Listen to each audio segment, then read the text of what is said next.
আজকে যে ভারত বন্ধ রয়েছে, কৃষক সংগঠনের ডাকা ভারত বন্ধকে আপনারা সমর্থন জানিয়েছেন, কি বলবেন এই বিষয়ে আপনারা? প্রথমত আজকের এই যে হরতাল, এই যে কৃষক সংগঠনগুলো হরতাল ডেকেছে, আমরা সমস্ত বামপন্থী দল তো বটেই, অন্যান্য সমস্ত গণতান্ত্রিক দল সবাই মিলে এই হরতালকে আমরা সমর্থন করেছি। এই হরতাল কার্যত বিজেপির সরকারের বিরুদ্ধে দেশের জনগণের হরতাল।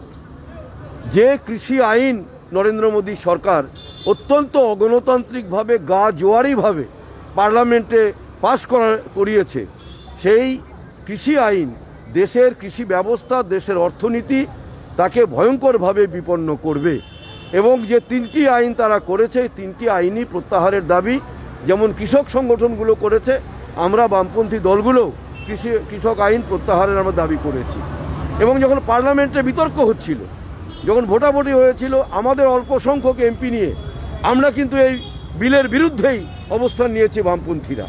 দুঃখজনক হলে বলো ঠিক, তৃণমূল কংগ্রেস যাদের এতজন এমপি আছে, 22 জন এমপি আছে, তারা কিন্তু এই বিলের বিরুদ্ধে কোনো ভোট দেয়নি এবং তারা কার্যত এই বিলকে সেফ প্যাসেজ দেওয়ার জন্য তারা চেষ্টা করেছে। আজকে তারা বলছে অনেক কথা, কিন্তু আজকে গোটা দেশের মানুষ যেভাবে এই হরতালের পাশে দাঁড়িয়েছে, দিল্লিতে কৃষকদের যে অভিযান, সেই অভিযানের পাশে শুধু জাতীয় না আন্তর্জাতিক স্তরে যে সহমত, জনমত, সমর্থন গড়ে উঠেছে, এর থেকে যদি নরেন্দ্র মোদীর সরকার শিক্ষা না নেয়, আগামী দিনে আরও বড় আন্দোলনের মুখোমুখি তাদের হতে হবে। দেখা যাচ্ছে মমতা সরকারও কিন্তু নৈতিক সমর্থন জানিয়েছে আজকের এই কৃষক সংগঠনের ডাকা ভারত বন্ধকে। তো এই বিষয়ে আপনি কি বলবেন? তার এই নৈতিক সমর্থনটা কি শুধুমাত্র বিরোধিতা করাই রয়েছে, না আরো কিছু আছে বলে আপনি মনে করছেন? প্রথমত, এই কৃষি আইনের যদি বিরোধিতা আমাদের মুখ্যমন্ত্রী বা তার দল আন্তরিকভাবে করতে চাইতেন, তাহলে পরে পার্লামেন্টে তারা এখানে অবস্থান নিতেন। পার্লামেন্টে তারা কিন্তু এই বিলের বিরুদ্ধে ভোট দেয়নি। তারা এই নীরব থেকে এই বিলকে সহজে তারা পাশ করানোর ক্ষেত্রে সহযোগিতা করেছে। আজকে মুখ্যমন্ত্রী দেখছেন গোটা দেশের মানুষ যখন এই আইনের বিরুদ্ধে কৃষকদের পাশে দাঁড়িয়েছে, তখন তিনি এটা বলছেন যে তিনি একে নৈতিক সমর্থন দিচ্ছেন। তাহলে এই নৈতিকতা যদি পার্লামেন্টের বিতর্কের সময় তিনি দেখাতে পারতেন, তাহলে পরে তার একটা বাস্তব চেহারা নিত। কিন্তু তা সত্ত্বেও আমরা বলছি যে বিজেপির বিরুদ্ধে, বিজেপির এই সর্বনাশা নীতির বিরুদ্ধে গোটা দেশের মানুষ সবাইকে ঐক্যবদ্ধ হতে হবে এবং সেই ঐক্যবদ্ধ চেহারাটাকে আমরা অভিনন্দন জানাই।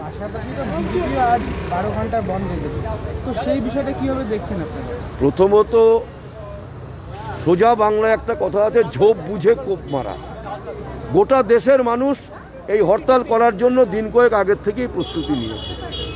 বিজেপির কালকে একটা ওদের আন্দোলন ছিল, সেই আন্দোলনে এমন কিছু লোকজন জড়ো হয়নি যে পুলিশকে এত বেশি বাড়াবাড়ি করতে হয়েছে। অহেতুক একটা উত্তেজনা তৈরি করার জন্য, মিডিয়া হাইপ তৈরি করার জন্য তারা এই কাজগুলো সব করেছে। মৃত্যু দুঃখজনক, এই মৃত্যুটা নিঃসন্দেহে খুব বেদনাদায়ক, দুঃখজনক। কিন্তু বিজেপি আজকে যে হরতাল ডেকেছে, এই সর্বভারতীয় হরতালের দিনে গোটা উত্তরবঙ্গব্যাপী একটা হরতাল, এটা আসলে ওদের একটা লোক দেখানো কিছু ছাড়া আর কিছু নয়।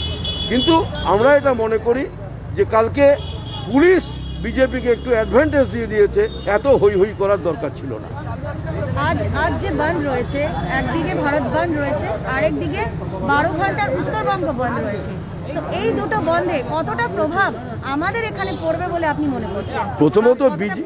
প্রথমত বিজেপির ডাকা উত্তরবঙ্গ বন্ধ এটা অর্থহীন। সমুদ্র হিমাচল যখন হরতাল করছে কৃষকদের আন্দোলনের সমর্থনে, তখন উত্তরবঙ্গের 6টা জেলায় 7টা জেলায় ওরা একটা হরতাল ডেকে, একটু আগেই যেটা আমি বললাম, ঝোপ বুঝে কোপ মারা। কিন্তু এই হরতালের পাশে গোটা দেশের মানুষ দাঁড়িয়েছে। এই হরতালের বাইরে যারা আছে একমাত্র বিজেপি। উত্তরবঙ্গে ওরা দেখেছে এমনিতেই হরতাল হবে, তাই ওরা কালকে ঘটনাটাকে কেন্দ্র করে ওরা একটা হরতাল ডাক দিয়ে ওরা একটা সুবিধাবাদী অবস্থান নিয়েছে। কিন্তু আমরা এটা বলি, কালকে যে ঘটনা ঘটেছে, এই ঘটনাটা না ঘটলে পরেই হতো। পুলিশ অহেতুক এত বেশি বাড়াবাড়ি করেছে, আর যে কোনো মৃত্যুই খুব দুঃখজনক। বিজেপি কর্মীর মৃত্যু হয়েছে, এটা অবশ্যই খুব দুঃখজনক ঘটনা, আমরা দুঃখিতও বটে। ধন্যবাদ আপনাকে। আমরা শুনে নিলাম বাম নেতা জীবেশ সরকারের বক্তব্য। আজ কৃষক সংগঠনের ডাকা যে ভারত বন্ধ রয়েছে 24 ঘন্টার, তার সমর্থনে তিনি কি বললেন। পাশাপাশি গতকালের যে ঘটনা, অর্থাৎ বিজেপির উত্তরকন্যা অভিযানকে কেন্দ্র করে যে বিজেপি কর্মীর মৃত্যু, পাশাপাশি যা যা ঘটনা, তার পরিপ্রেক্ষিতে তার কি বক্তব্য ছিল বা তার কি মতামত ছিল। নানান আপডেটের সঙ্গে আবারও যুক্ত হচ্ছি। আপনারা থাকুন আমাদের সঙ্গে, চোখ রাখুন খবর সময় বাংলা।